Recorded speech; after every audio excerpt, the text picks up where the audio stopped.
9. The game made. While Sidney Carton and the sheep of the prisons were in the adjoining dark room, speaking so low that not a sound was heard, Mr. Lorry looked at Jerry in considerable doubt and mistrust. That honest tradesman's manner of receiving the look did not inspire confidence. He changed the leg on which he rested, as often as if he had 50 of those limbs, and were trying 'em all. He examined his fingernails with a very questionable closeness of attention, and whenever Mr. Lorry's eye caught his, he was taken with that peculiar kind of short cough, requiring the hollow of a hand before it, which is seldom, if ever, known to be an infirmity attendant on perfect openness of character. "Jerry," said Mr. Lorry. "Come here." Mr. Cruncher came forward sideways, with one of his shoulders in advance of him. "What have you been, besides a messenger?" After some cogitation, accompanied with an intent look at his patron, Mr. Cruncher conceived the luminous idea of replying, "Agricultural character." "My mind misgives me much," said Mr. Lorry, angrily shaking a forefinger at him, "that you have used the respectable and great house of Tellson's as a blind, and that you have had an unlawful occupation of an infamous description. If you have, don't expect me to befriend you when you get back to England. If you have, don't expect me to keep your secret. Tellson's shall not be imposed upon." "I hope, sir," pleaded the abashed Mr. Cruncher, "that a gentleman like yourself, what I've had the honor of odd jobbing till I'm grey at it, would think twice about harming of me, even if it was, sir, I don't say it is, but even if it was. And which it is to be took into account that if it was, it wouldn't, even then, be all o' one side. There'd be two sides to it. There might be medical doctors at the present hour, picking up the guineas where honest tradesmen don't pick up his fardens. No, nor yet his half-fardens. No, nor yet his quarter, banking away like smoke at Tellson's, and cocking their medical eyes at that tradesman on the sly, going in and going out to their own carriages, are equally like smoke, if not more so. Well, that you'd be imposing, too, on Tellson's. For you cannot sarse the goose and not the gander. And here's Mrs. Cruncher, or leastways WOS in the Old England Times, and would be tomorrow, if cause given, a floppin' again the business to that degree as is ruinating, stark ruinating. Whereas them medical doctors' wives don't flop, catch 'em at it. Or, if they flop, their floppings goes in favor of more patients, and how can you rightly have one without t'other? Then, what with undertakers, and what with parish clerks, and what with sextons, and what with private watchmen, all avaricious and all in it, a man wouldn't get much by it, even if it was so. And what little a man did get would never prosper with him, Mr. Lorry.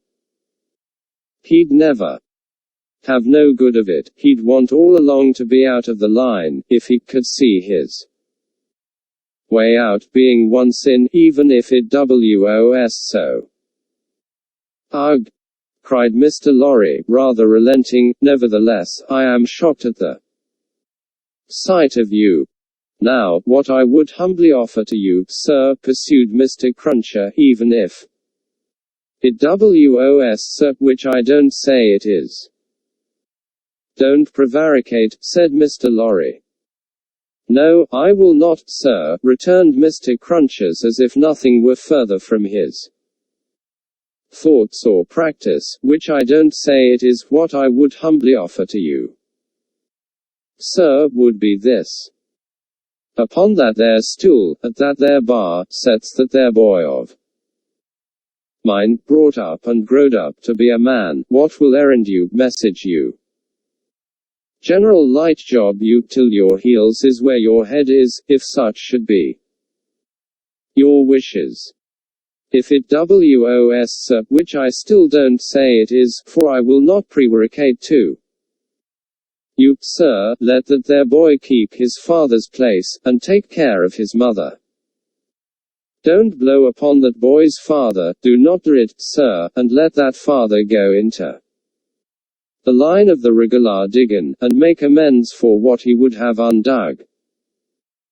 If it was, sir, by Dicken of in with a will, and with convictions respecting the future keeping of safe. That Mr. Lorry, said Mr. Cruncher, wiping his forehead with his arm, as an announcement that he had arrived at the peroration of his discourse, is what I would respectfully offer to you, sir. A man don't see all this here a goin' on dreadful round him, in the way of subjects without heads. Dear me, plentiful enough fur to bring the price down to porterage, and hardly that, without having his serious thoughts of things. And these here would be mine, if it was, sir, entreatin' of you fur to bear in mind that what I said just now I up and said in the good cause when I might have kept it back. That at least is true, said Mr. Lorry. Say no more now. It may be that I shall yet stand your friend, if you deserve it, and repent in action, not in words. I want no more words. Mr. Cruncher knuckled his forehead, as Sidney Carton and the spy returned from the dark room. Adieu, Mr. Barsad, said the former, our arrangement thus made, you have nothing to fear from me. He sat down in a chair on the hearth, over against Mr. Lorry. When they were alone, Mr. Lorry asked him what he had done. Not much. If it should go ill with the prisoner, I have ensured access to him. Once. Mr. Lorry's countenance fell. It is all I could do, said Carton. To propose too much, would be to put this man's head under the axe, and, as he himself said, nothing worse could happen to him if he were denounced.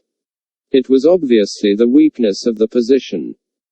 There is no help for it but access to him, said Mr. Lorry, if it should go ill before the tribunal. Will not save him. I never said it would. Mr. Lorry's eyes gradually sought the fire, his sympathy with his darling, and the heavy disappointment of his second arrest, gradually weakened them. He was an old man now, overborne with anxiety of late, and his tears fell. You are a good man and a true friend, said Carton, in an altered voice. Forgive me if I noticed that you were affected. I could not see my father weep, and sit by careless. And I could not respect your sorrow more, if you were my father. You are free from that misfortune, however. Though he said the last words with a slip into his usual manner, there was a true feeling and respect both in his tone and in his touch, that Mr. Lorry, who had never seen the better side of him, was wholly unprepared for. He gave him his hand, and Carton gently pressed it. To return to poor Darnay, said Carton. Don't tell her of this interview, or this arrangement. It would not enable her to go to see him. She might think it was contrived, in case of the worst, to convey to him the means of anticipating the sentence. Mr. Lorry had not thought of that, and he looked quickly at Carton to see if it were in his mind. It seemed to be. He returned the look, and evidently understood it. She might think 1,000 things, Carton said, and any of them would only add to her trouble. Don't speak of me to her. As I said to you when I first came, I had better not see her.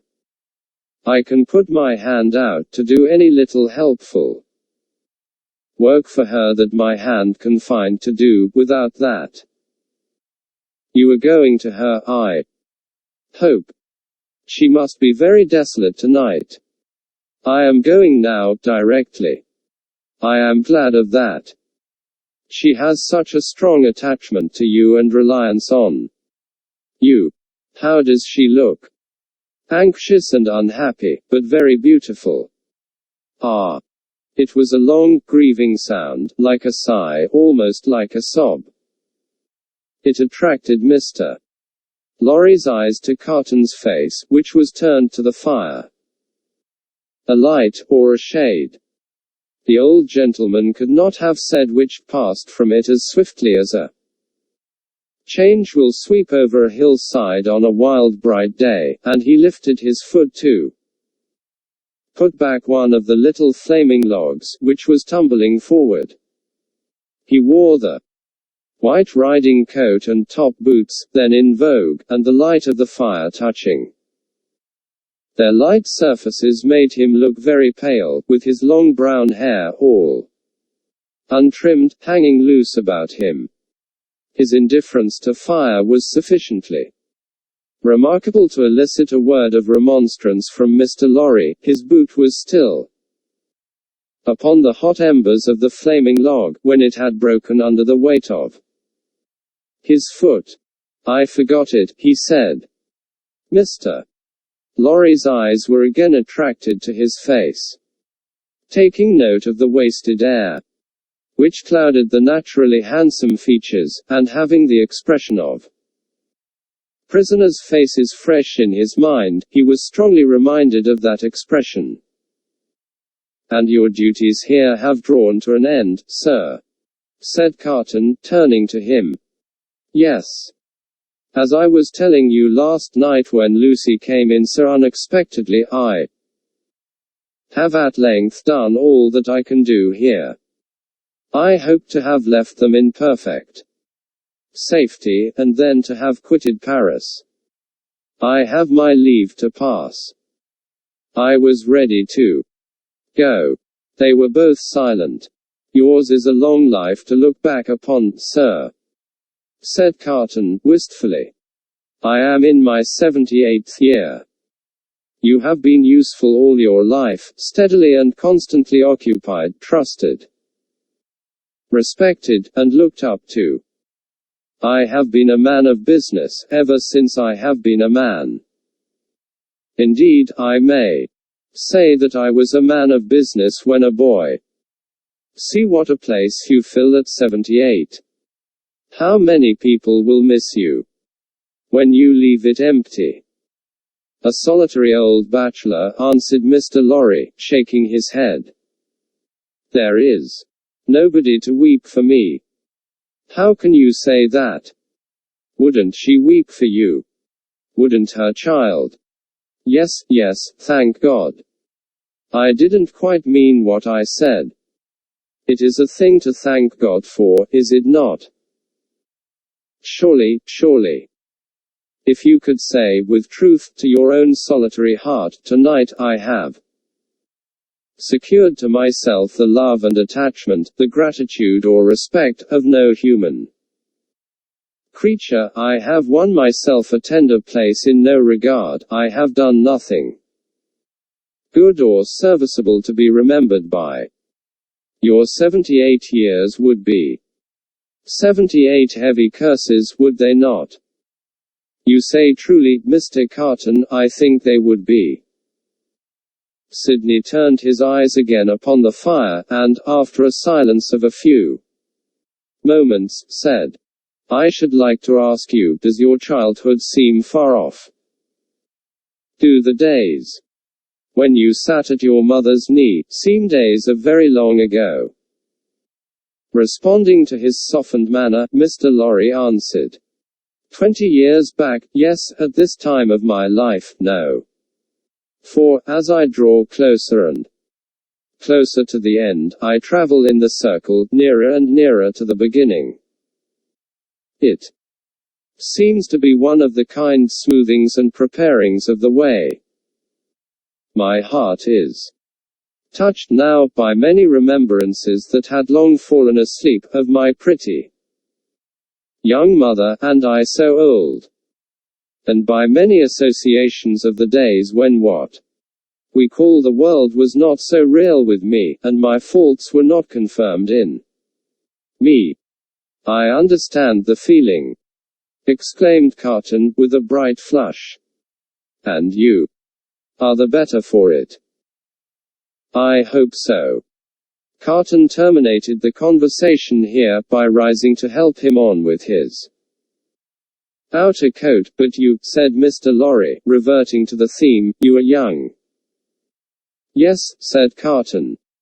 I am not old, but my young way was never the way to age. Enough of me. And of me, I am sure, said Mr. Lorry. Are you going out? I'll walk with you to her gate. You know my vagabond and restless habits. If I should prowl about the streets a long time, don't be uneasy, I shall reappear in the morning. You go to the court tomorrow. Yes, unhappily. I shall be there, but only as one of the crowd. My spy will find a place for me. Take my arm, sir. Mr. Lorry did so, and they went downstairs and out in the streets. A few minutes brought him to Mr. Lorry's destination. Carton left him there, but lingered at a little distance, and turned back to the gate again when it was shut, and touched it. He had heard of her going to the prison every day. She came out here, he said, looking about him, turned this way, must have trod on these stones often. Let me follow in her steps. It was 10 o'clock at night when he stood before the prison of La Force, where she had stood hundreds of times. A little wood sawyer, having closed his shop, was smoking his pipe at his shop door. Good night, citizen, said Sidney Carton, pausing in going by, thought the man. Eyed him inquisitively. Good night, citizen. How goes the Republic? You mean the guillotine? Not ill. 63 today. We shall mount to 100 soon. Samson and his men complain sometimes, of being exhausted. Ha ha ha. He is so droll, that Samson. Such a barber. Do you often go to see him? Shave. Always. Every day. What a barber. You have seen him at work? Never. Go and see him when he has a good batch. Figure this to yourself, citizen, he shaved the 63 today, in less than 2 pipes. Less than 2 pipes. Word of honor. As the grinning little man held out the pipe he was smoking, to explain how he timed the executioner, Carton was so sensible of a rising desire to strike the life out of him, that he turned away. But you are not English, said the wood sawyer, though you wear English dress. Yes, said Carton, pausing again, and answering over his shoulder. You speak like a Frenchman. I am an old student here. Aha, a perfect Frenchman. Good night, Englishman. Good night, citizen. But go and see that droll dog, the little man persisted, calling after him. And take a pipe with you. Sidney had not gone far out of sight, when he stopped in the middle of the street under a glimmering lamp, and wrote with his pencil on a scrap of paper. Then, traversing with the decided step of one who remembered the way well, Several dark and dirty streets, much dirtier than usual, for the best public thoroughfares remained uncleansed in those times of terror. He stopped at a chemist's shop, which the owner was closing with his own hands. A small, dim, crooked shop, kept in a tortuous, uphill thoroughfare, by a small, dim, crooked man.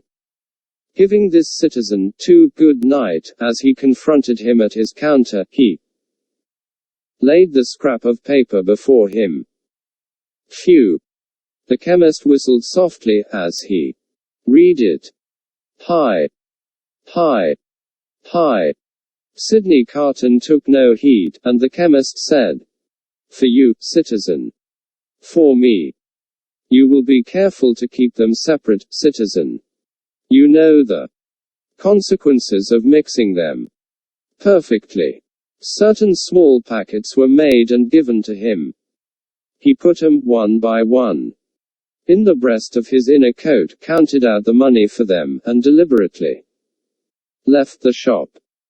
"There is nothing more to do," said he, glancing upward at the moon, "until tomorrow. I can't sleep."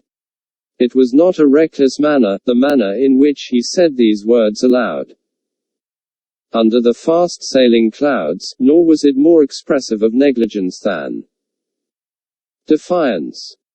It was the settled manner of a tired man, who had wandered and struggled and got lost, but who at length struck into his road and saw its end. Long ago, when he had been famous among his earliest competitors as a youth of great promise, he had followed his father to the grave.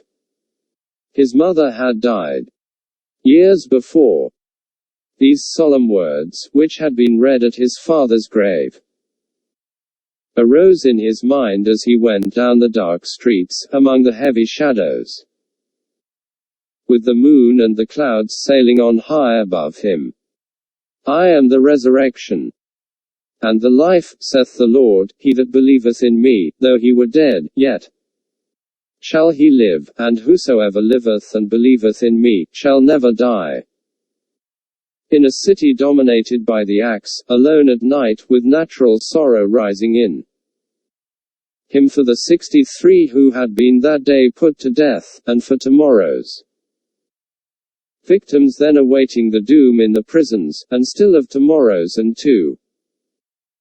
morrows, the chain of association that brought the words home, like a rusty old ship's anchor from the deep, might have been easily found. He did not seek it, but repeated them and went on, with a solemn interest, in the lighted windows where the people were going to rest, forgetful through a few calm hours of the horrors surrounding them, in the towers of the churches, where no prayers were said, for the popular revulsion had even traveled that length of self-destruction from years of priestly impostors, plunderers, and profligates, in the distant burial places, reserved, as they wrote upon the gates, for eternal sleep, in the abounding jails, and in the streets along which the 60s rolled to a death which had become so common and material, that no sorrowful story of a haunting spirit ever arose among the people out of all the working of the guillotine, with a solemn interest in the whole life and death of the city settling down to its short nightly pause in fury. Sidney Carton crossed the Seine again for the lighter streets. Few coaches were abroad, for riders in coaches were liable to be suspected, and gentility hid its head in red nightcaps, and put on heavy shoes, and trudged. But the theatres were all well filled, and the people poured cheerfully out as he passed, and went chatting home. At one of the theatre doors, there was a little girl with a mother, looking for a way across the street through the mud. He carried the child over, and before the timid arm was loosed from his neck asked her for a kiss. "I am the resurrection and the life, saith the Lord. He that believeth in me Though he were dead, yet shall he live, and whosoever liveth and believeth in me shall never die. Now, that the streets were quiet, and the night wore on, the words were in the echoes of his feet, and were in the air. Perfectly calm and steady, he sometimes repeated them to himself as he walked, but he heard them always. The night wore out, and, as he stood upon the bridge listening to the water as it splashed the river walls of the island of Paris, where the picturesque confusion of houses and cathedral shone bright in the light of the moon, the day came coldly, looking like a dead face out of the sky. Then, the night, with the moon and the stars, turned pale and died, and for a little while it seemed as if creation were delivered over to death's dominion. But the glorious sun, rising, seemed to strike those words, that burden of the night, straight and warm to his heart in its long bright rays. And looking along them, with reverently shaded eyes, a bridge of light appeared to span the air between him and the sun, while the river sparkled under it. The strong tide, so swift, so deep, and certain, was like a congenial friend, in the morning stillness. He walked by the stream, far from the houses, and in the light and warmth of the sun fell asleep on the bank. When he awoke and was afoot again, he lingered there yet a little longer, watching an eddy that turned and turned purposeless, until the stream absorbed it, and carried it on to the sea. Like me, a trading boat with a sail of the softened color of a dead leaf, then glided into his view, floated by him, and died away. As its silent track in the water disappeared, the prayer that had broken up out of his heart for a merciful consideration of all his poor blindnesses and errors, ended in the words, "I am the resurrection and the life." Mr. Lorry was already out when he got back, and it was easy to surmise where the good old man was gone.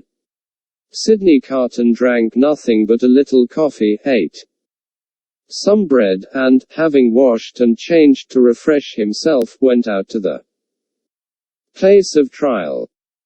The court was all astir and abuzz, when the black sheep, whom many fell away from in dread, pressed him into an obscure corner among the crowd. Mr. Lorry was there, and Dr. Manette was there. She was there, sitting beside her father. When her husband was brought in, she turned a look upon him, so sustaining, so encouraging, so full of admiring love and pitying tenderness, yet so courageous for his sake, that it called the healthy blood into his face, brightened his glance, and animated his heart. If there had been any eyes to notice the influence of her look on Sidney Carton, it would have been seen to be the same influence exactly. Before that unjust tribunal, there was little or no order of procedure, ensuring to any accused person any reasonable hearing. There could have been no such revolution, if all laws, forms, and ceremonies had not first been so monstrously abused, that the suicidal vengeance of the revolution was to scatter them all to the winds. Every eye was turned to the jury. The same determined patriots and good Republicans as yesterday and the day before, and tomorrow and the day after. Eager and prominent among them, one man with a craving face, and his fingers perpetually hovering about his lips, whose appearance gave great satisfaction to the spectators. A life-thirsting, cannibal-looking, bloody-minded juryman, the Jacques III of Saint Antoine. The whole jury, as a jury of dogs empaneled to try the deer. Every eye then turned to the 5 judges and the public prosecutor. No favorable leaning in that quarter today. A fell, uncompromising, murderous business meaning there. Every eye then sought some other eye in the crowd, and gleamed at it approvingly, and heads nodded at one another, before bending forward with a strained attention. Charles Evremond, called Darnay, released yesterday, reaccused and retaken yesterday. Indictment delivered to him last night. Suspected and denounced enemy of the Republic, aristocrat, one of a family of tyrants, one of a race proscribed, for that they had used their abolished privileges to the infamous oppression of the people. Charles Evremond, called Darnay, in right of such proscription, absolutely dead in law. To this effect, in as few or fewer words, the public prosecutor. The President asked, was the accused openly denounced or secretly? Openly, President. By whom? 3 voices. Ernest Defarge, wine vendor of St. Antoine. Good. Thérèse Defarge, his wife. Good. Alexandra Manette, physician. A great uproar took place in the court, and in the midst of it, Dr. Manette was seen, pale and trembling, standing where he had been seated. President, I indignantly protest to you that this is a forgery and a fraud. You know the accused to be the husband of my daughter, and those dear to her, are far dearer to me than my life. Who and where is the false conspirator who says that I denounce the husband of my child? Citizen Manette, be tranquil. To fail in submission to the authority of the tribunal would be to put yourself out of law. As to what is dearer to you than life, nothing can be so dear to a good citizen as the Republic. Loud acclamations hailed this rebuke. The President rang his bell, and with warmth resumed, if the Republic should demand of you the sacrifice of your child herself, you would have no duty but to sacrifice her. Listen to what is to follow. In the meanwhile, be silent. Frantic acclamations were again raised. Dr. Manette sat down, with his eyes looking around, and his lips trembling. His daughter drew closer to him. The craving man on the jury rubbed his hands together, and restored the usual hand to his mouth. Defarge was produced when the court was quiet enough to admit of his being heard, and rapidly expounded the story of the imprisonment, and of his having been a mere boy in the doctor's service, and of the release, and of the state of the prisoner when released and delivered to him. This short examination followed, for the court was quick with its work. You did good service at the taking of the Bastille, citizen. I believe so. Here, an excited woman screeched from the crowd, you were one of the best patriots there. Why not say so? You were a cannoneer that day there, and you were among the first to enter the accursed fortress when it fell. Patriots, I speak the truth. It was the Vengeance who, amidst the warm commendations of the audience, thus assisted the proceedings. The President rang his bell, but the Vengeance, warming with encouragement, shrieked, I defy that bell. Wherein she was likewise much commended. Inform the tribunal of what you did that day within the Bastille, citizen. I knew, said Defarge, looking down at his wife, who stood at the bottom of the steps on which he was raised, looking steadily up at him. I knew that this prisoner, of whom I speak, had been confined in a cell known as 105 North Tower. I knew it from himself. He knew himself by no other name than 105 North Tower, when he made shoes under my care. As I serve my gun that day, I resolve, when the place shall fall, to examine that cell. It falls. I mount to the cell, with a fellow citizen who is one of the jury, directed by a jailer. I examine it very closely. In a hole in the chimney, where a stone has been worked out and replaced, I find a written paper. This is that written paper. I have made it my business to examine some specimens of the writing of Dr. Manette. This is the writing of Dr. Manette. I confide this paper, in the writing of Dr. Manette, to the hands of the President. Let it be read. In a dead silence and stillness, the prisoner under trial looking lovingly at his wife only looking from him to look with solicitude at her father, Dr. Manette keeping his eyes fixed on the reader, Madame Defarge never taking hers from the prisoner, Defarge never taking his from his feasting wife, and all the other eyes there intent upon the doctor, who saw none of them. The paper was read as follows. Next chapter. 10. The substance of the shadow. I, Alexandre Manette, unfortunate physician, native of Beauvais, and afterwards resident in Paris, write this melancholy paper in my doleful cell in the Bastille, during the last month of the year, 1767. I write it at stolen intervals. Under every difficulty. I design to secrete it in the wall of the chimney, where I have slowly and laboriously made a place of concealment for it.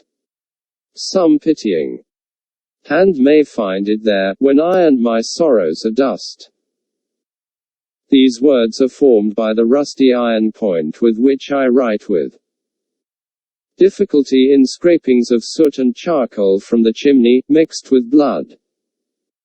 In the last month of the 10th year of my captivity, hope has quite departed from my breast.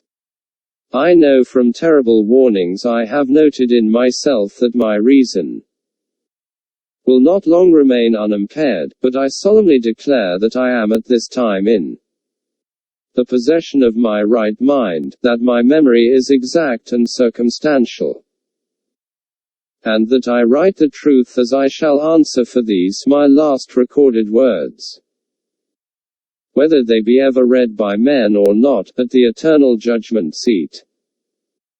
One cloudy moonlight night, in the 3rd week of December, I think the 22nd of the month, in the year 1757, I was walking on a retired part of the quay by the Seine for the refreshment of the frosty air, at an hour's distance from my place of residence in the street of the School of Medicine, when a carriage came along behind me, driven very fast. As I stood aside to let that carriage pass, apprehensive that it might otherwise run me down, a head was put out at the window, and a voice called to the driver to stop. The carriage stopped as soon as the driver could rein in his horses, and the same voice called to me by my name. I answered. The carriage was then so far in advance of me that 2 gentlemen had time to open the door and alight before I came up with it. I observed that they were both wrapped in cloaks, and appeared to conceal themselves. As they stood side by side near the carriage door, I also observed that they both looked of about my own age, or rather younger, and that they were greatly alike, in stature, manner, voice, and, as far as I could see, face too. You are Dr. Manette, said one. I am Dr. Manette, formerly of Beauvais, said the other, the young physician. Originally an expert surgeon, who within the last year or 2 has made a rising reputation in Paris. Single quote. Gentlemen, I returned, I am that Dr. Manette of whom you speak so graciously. We have been to your residence, said the first, and not being so fortunate as to find you there, and being informed that you were probably walking in this direction, we followed, in the hope of overtaking you. Will you please to enter the carriage? Single quote. The manner of both was imperious, and they both moved, as these words were spoken, so as to place me between themselves and the carriage door. They were armed. I was not. Gentlemen, said I, pardon me, but I usually inquire who does me the honor to seek my assistance, and what is the nature of the case to which I am summoned. The reply to this was made by him who had spoken second. Doctor, your clients are people of condition. As to the nature of the case, our confidence in your skill assures us that you will ascertain it for yourself better than we can describe it. Enough. Will you please to enter the carriage? Single quote. I could do nothing but comply, and I entered it in silence. They both entered after me, the last springing in, after putting up the steps. The carriage turned about, and drove on at its former speed. I repeat this conversation exactly as it occurred. I have no doubt that it is, word for word, the same. I describe everything exactly as it took place, constraining my mind not to wander from the task. Where I make the broken marks that follow here, I leave off for the time, and put my paper in its hiding place. The carriage left the streets behind, passed the north barrier, and emerged upon the country road. At 2/3 of a league from the barrier, I did not estimate the distance at that time, but afterwards when I traversed it, it struck out of the main avenue, and presently stopped at a solitary house. We all three alighted, and walked by a damp soft footpath in a garden where a neglected fountain had overflowed, to the door of the house. It was not opened immediately, in answer to the ringing of the bell, and one of my two conductors struck the man who opened it with his heavy riding glove, across the face. There was nothing in this action to attract my particular attention, for I had seen common people struck more commonly than dogs.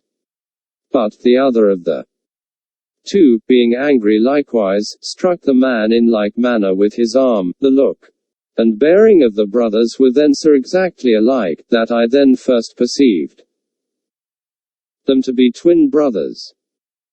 From the time of our alighting at the outer gate, which we found locked, and which one of the brothers had opened to admit us, and had relocked, I had heard cries proceeding from an upper chamber. I was conducted to this chamber.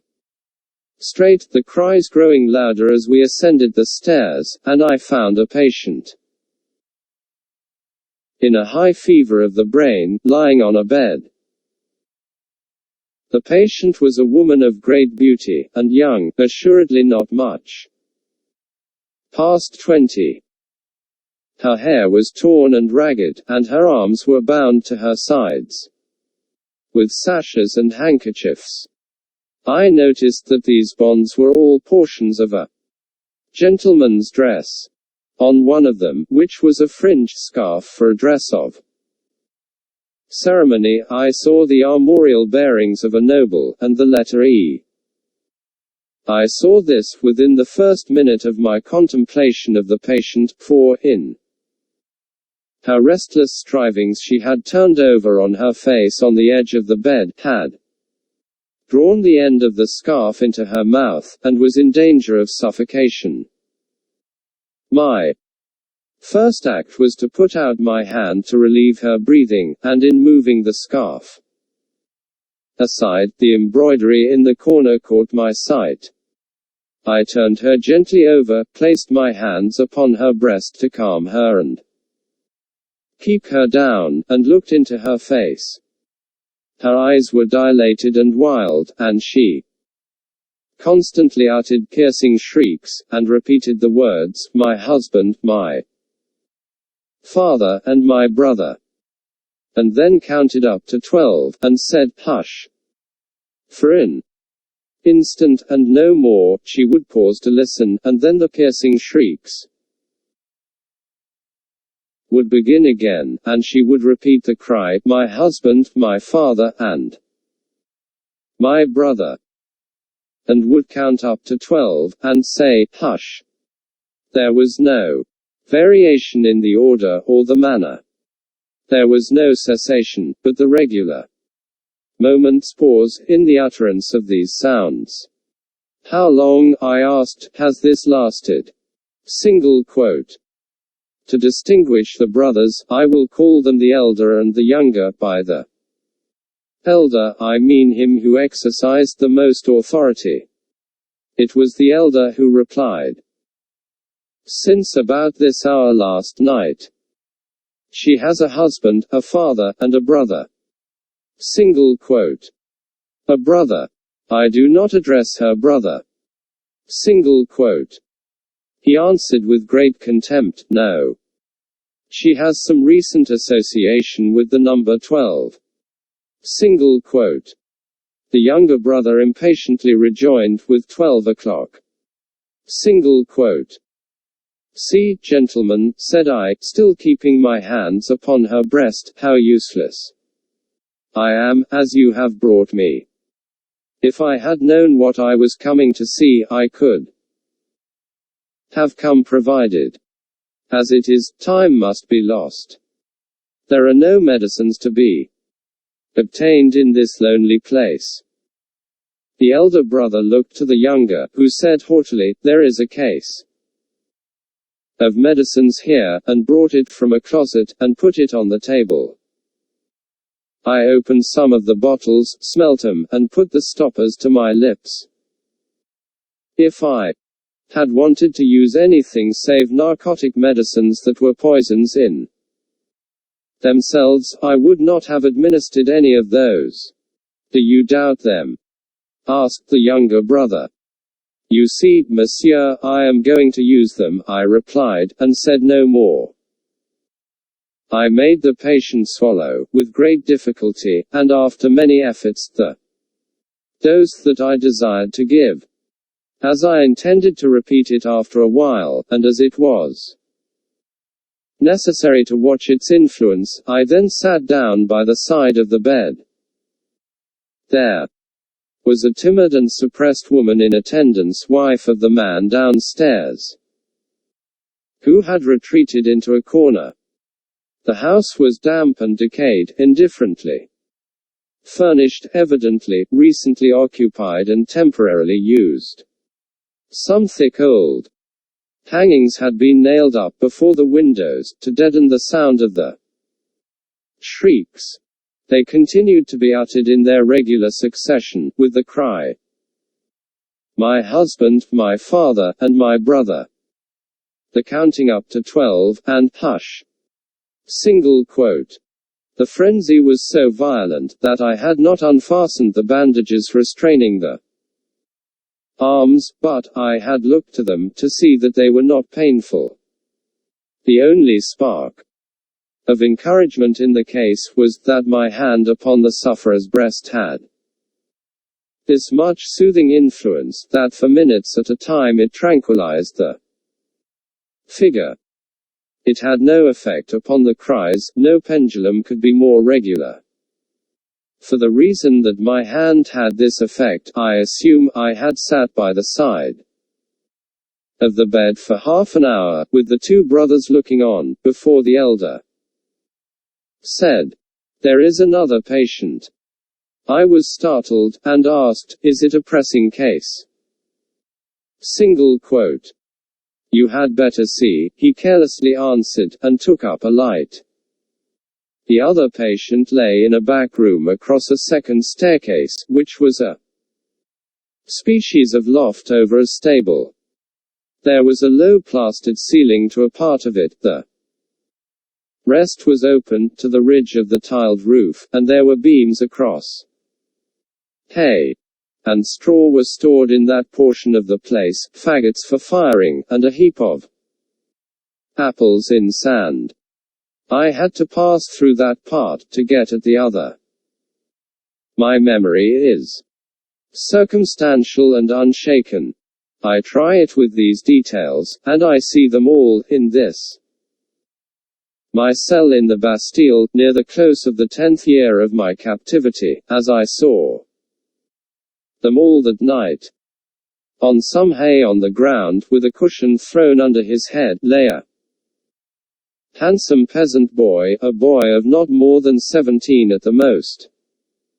He lay on his back, with his teeth set, his right hand clenched on his breast, and his glaring eyes looking straight upward.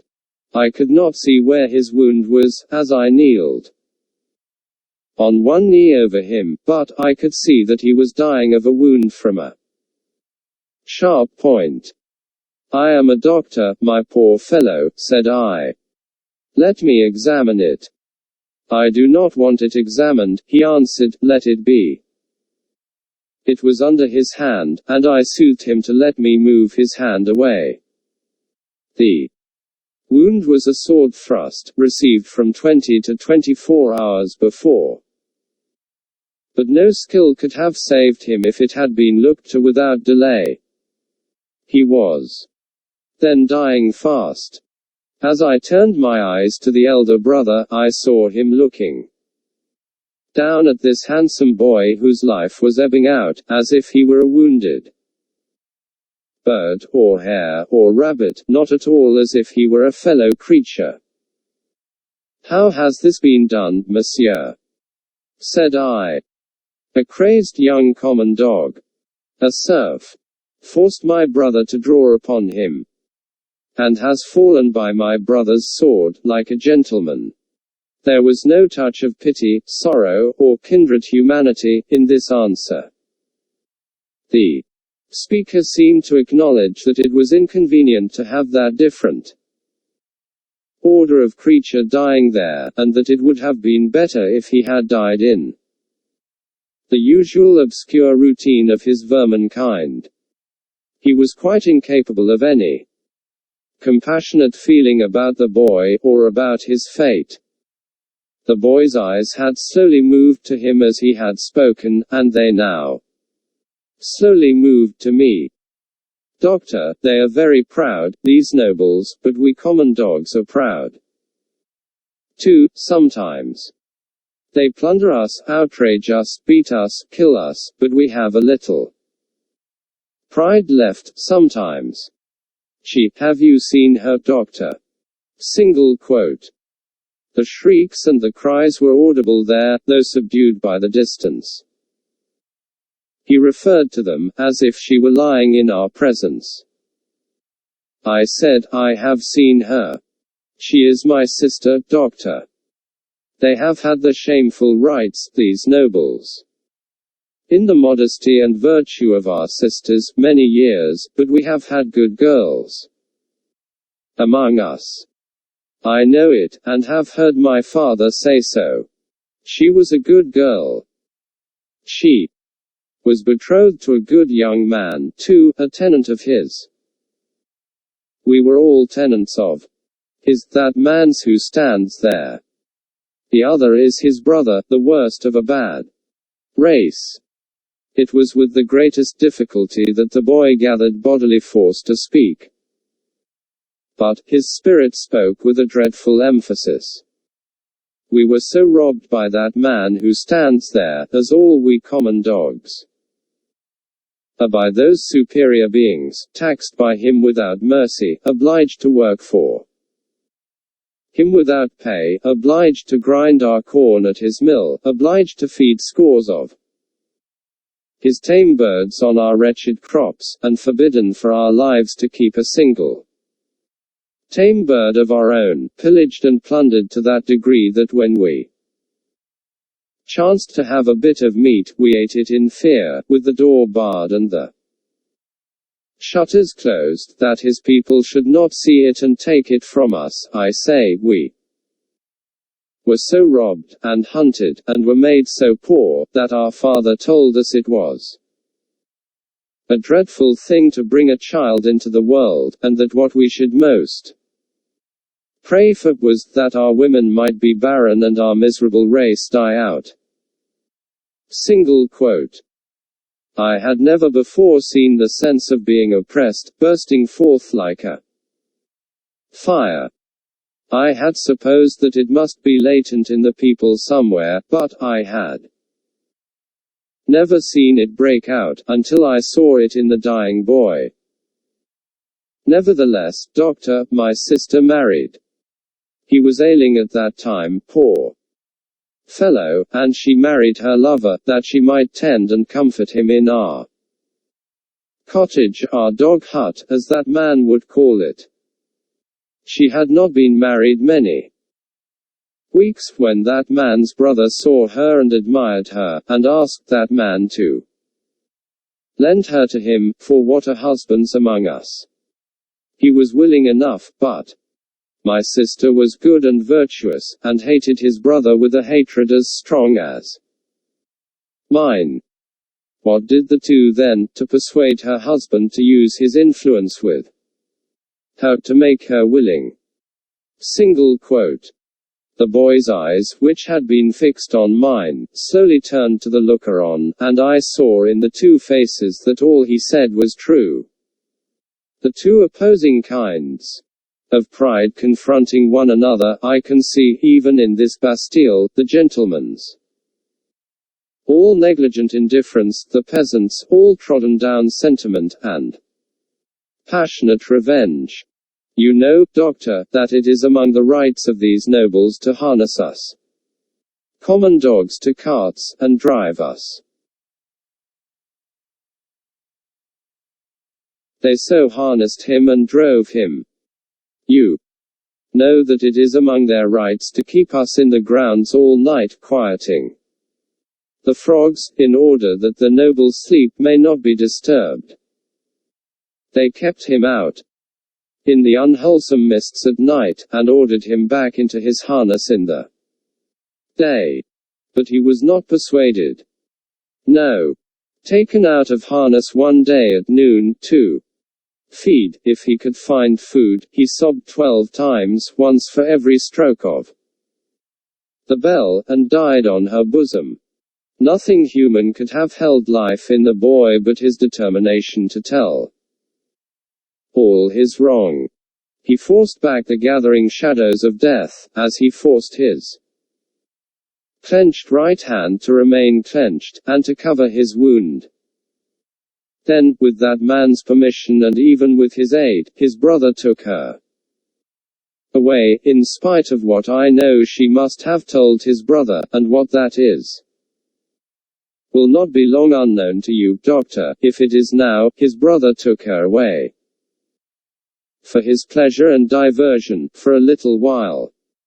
I saw her pass me on the road. When I took the tidings home, our father's heart burst. He never spoke one of the words that filled it. I took my young sister, for I have another, to a place beyond the reach of this man, and where, at least, she will never be his vassal. Then I tracked the brother here, and last night climbed in, a common dog, but sword in hand. Where is the loft window? It was somewhere here. Single quote. The room was darkening to his sight, the world was narrowing around him. I glanced about me, and saw that the hay and straw were trampled over the floor, as if there had been a struggle. She heard me, and ran in. I told her not to come near us till he was dead.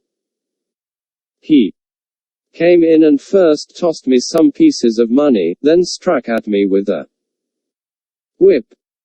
but I, though a common dog, so struck at him as to make him draw.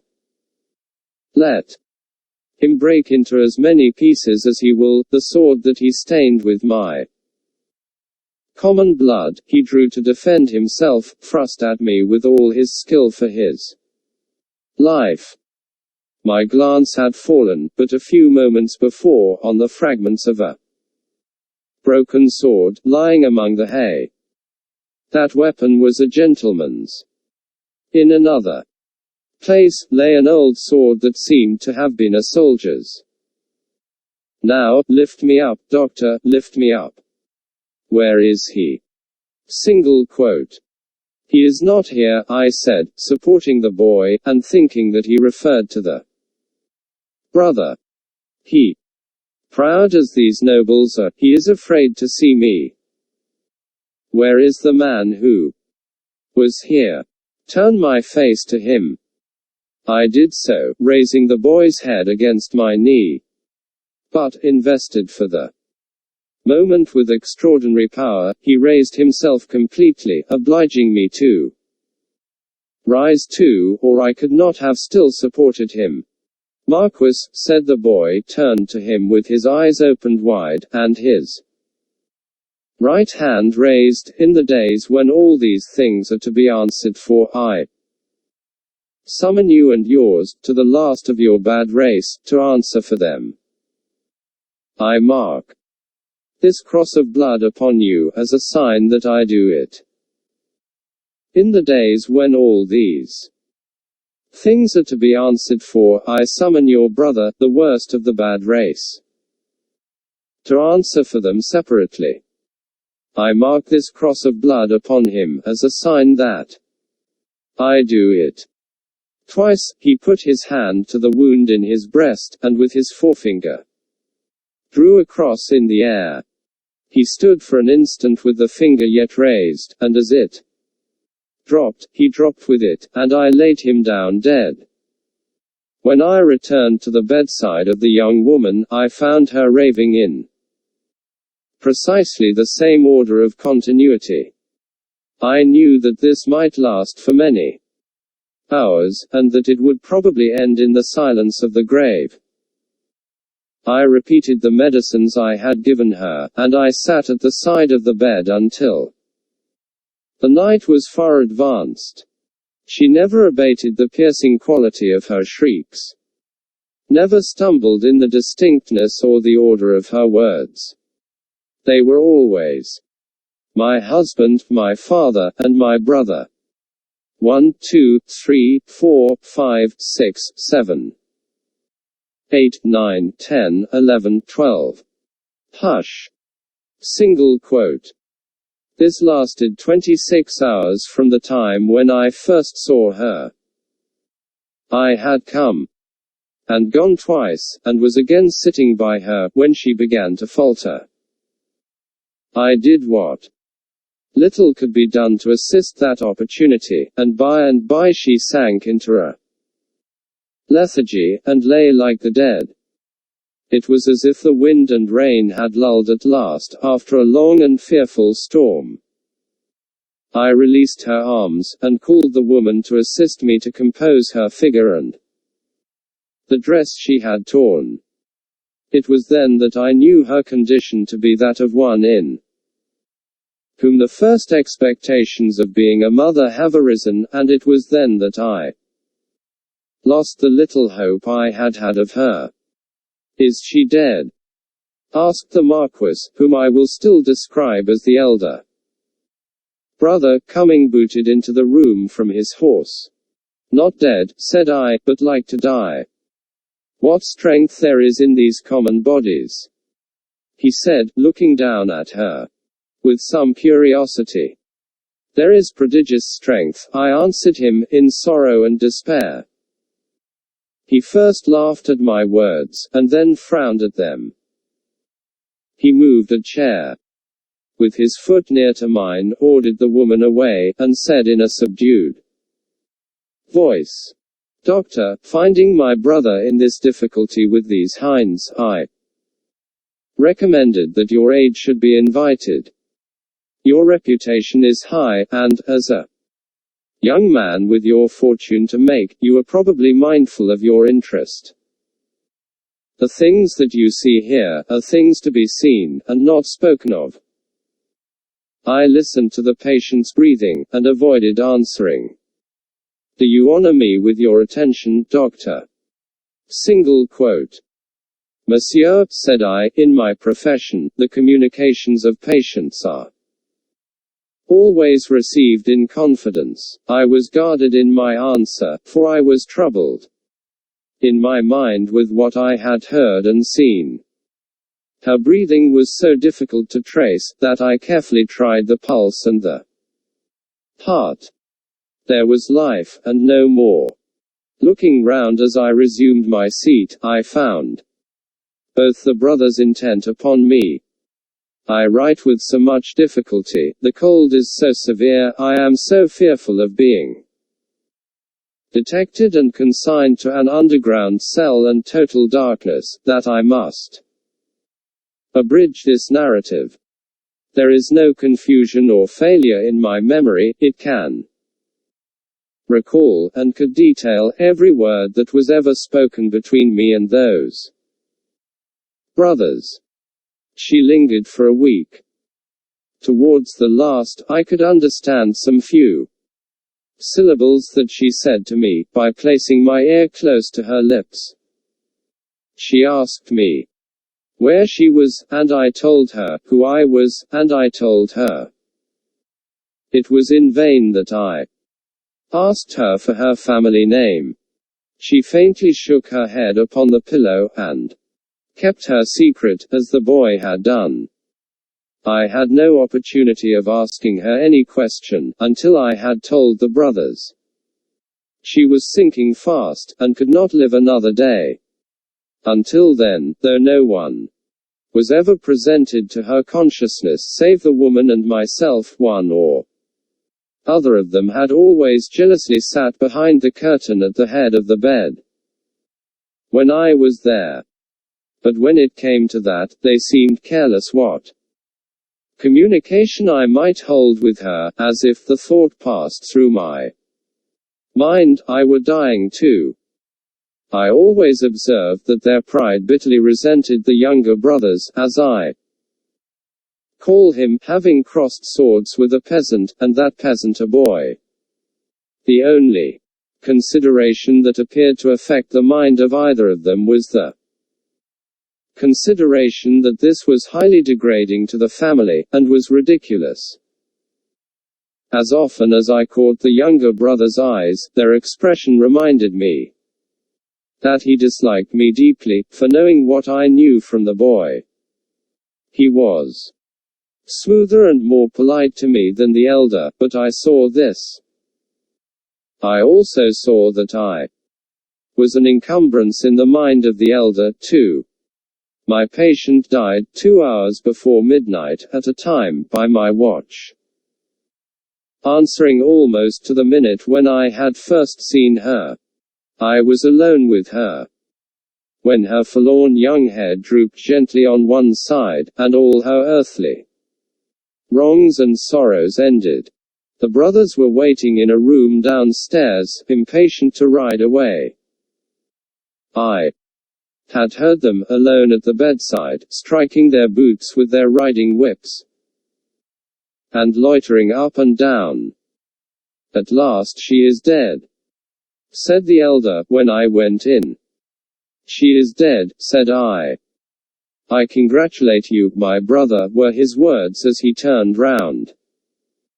He had before offered me money, which I had postponed taking. He now gave me a rouleau of gold. I took it from his hand, but laid it on the table.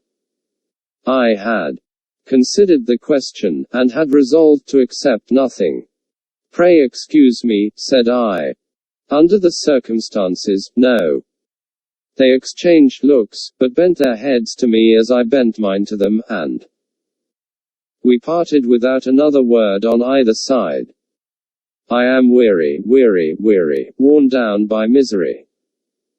I cannot read what I have written with this gaunt hand.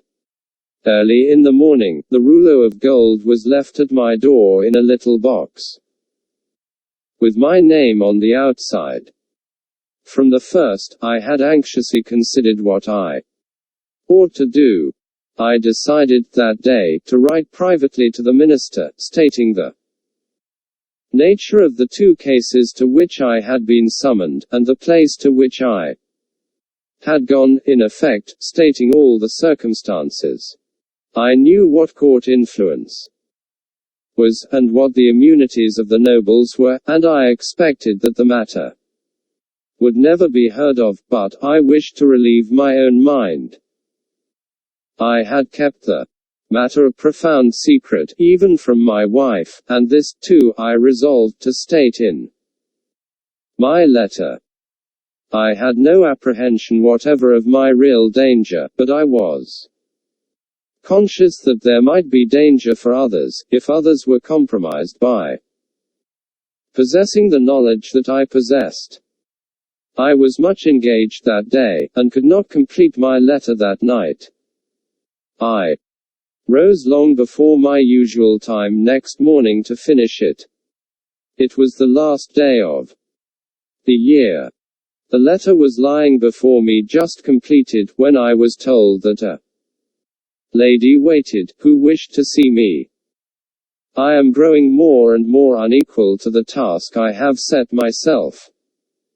It is so cold, so dark, my senses are so benumbed, and the gloom upon me is so dreadful. The lady was young, engaging, and handsome, but not marked for long life. She was in great agitation. She presented herself to me as the wife of the Marquis Street, Evremond. I connected the title by which the boy had addressed the elder brother, with the initial letter embroidered on the scarf, and had no difficulty in arriving at the conclusion that I had seen that nobleman very lately. My memory is still accurate, but I cannot write the words of our conversation. I suspect that I am watched more closely than I was, and I know not at what times I may be watched. She had in part suspected, and in part discovered, the main facts of the cruel story, of her husband's share in it, and my being resorted to. She did not know that the girl was dead. Her hope had been, she said in great distress, to show her, in secret, a woman's sympathy. Her hope had been to avert the wrath of heaven from a house that had long been hateful to the suffering many. She had reasons for believing that there was a young sister living, and her greatest desire was to help that sister. I could tell her nothing but that there was such a sister. Beyond that, I knew nothing. Her inducement to come to me, relying on my confidence, had been the hope that I could tell her the name and place of abode. Whereas, to this wretched hour, I am ignorant of both.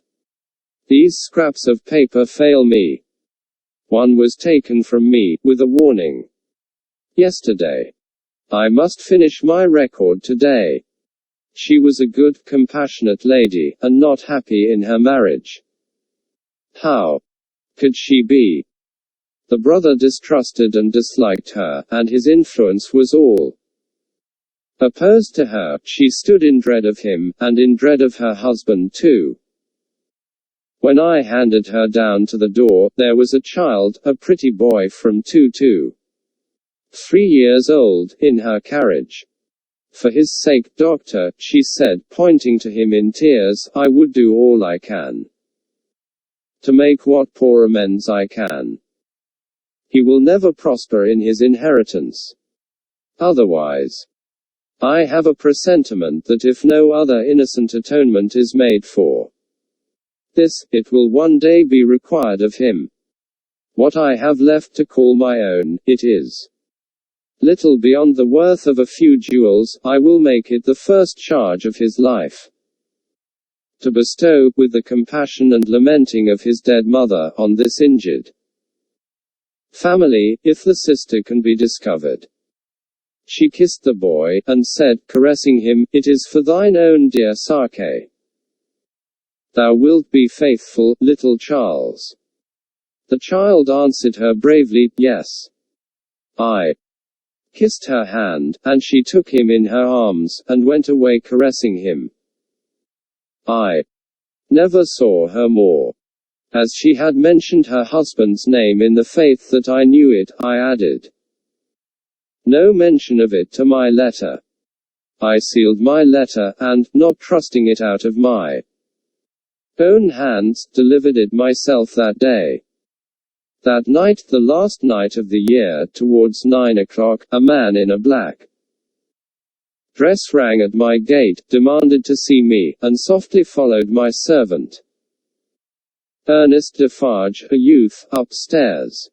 When my servant came into the room where I sat with my wife, oh my wife, beloved of my heart, my fair young English wife, we saw the man, who was supposed to be at the gate, standing silent. Behind him, an urgent case in the Rue Saint Honoré, he said. It would not detain me, he had a coach in waiting. It brought me here, it brought me to my grave. When I was clear of the house, a black muffler was drawn tightly over my mouth from behind, and my arms were pinioned. The two brothers crossed the road from a dark corner, and identified me with a single gesture. The Marquis took from his pocket the letter I had written, showed it me, burnt it in the light of a lantern that was held, and extinguished the ashes with his foot. Not a word was spoken. I was brought here. I was brought to my living grave. If it had pleased God to put it in the hard heart of either of the brothers, in all these frightful years, to grant me any tidings of my dearest wife, so much as to let me know by word whether alive or dead, I might have thought that he had not quite abandoned them. But, now I believe that the mark of the Red Cross is fatal to them, and that they have no part in his mercies. And them and their descendants, to the last of their race, I, Alexandra Manette, unhappy prisoner, do this last night of the year 1767, in my unbearable agony, denounce to the times, when all these things shall be answered for, I denounce them to heaven and to earth. A terrible sound arose when the reading of this document was done. A sound of craving and eagerness that had nothing articulate in it but blood.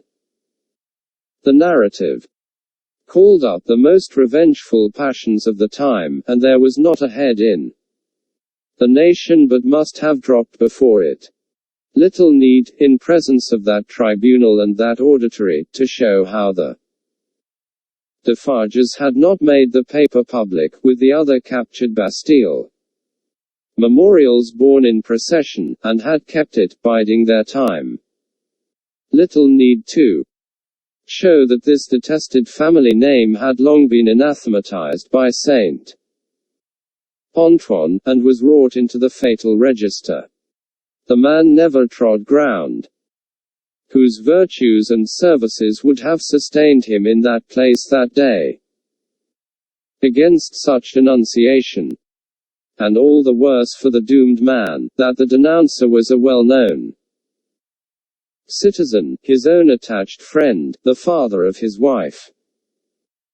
One of the frenzied aspirations of the populace was, for imitations of the questionable public virtues of antiquity, and for sacrifices and self-immolations on the people's altar. Therefore when the president said, else had his own head quivered on his shoulders, that the good physician of the Republic would deserve better still of the Republic by rooting out an obnoxious family of aristocrats, and would doubtless feel a sacred glow and joy in making his daughter a widow and her Child and orphan, there was wild excitement, patriotic fervor, not a touch of human sympathy. Much influence around him, has that doctor, murmured Madame Defarge, smiling to the vengeance. Save him now, my doctor, save him. At every juryman's vote, there was a roar. Another and another. Roar and roar. Unanimously voted. At heart and by descent an aristocrat, an enemy of the Republic, a notorious oppressor of the people. Back to the conciergerie, and death within 24 hours.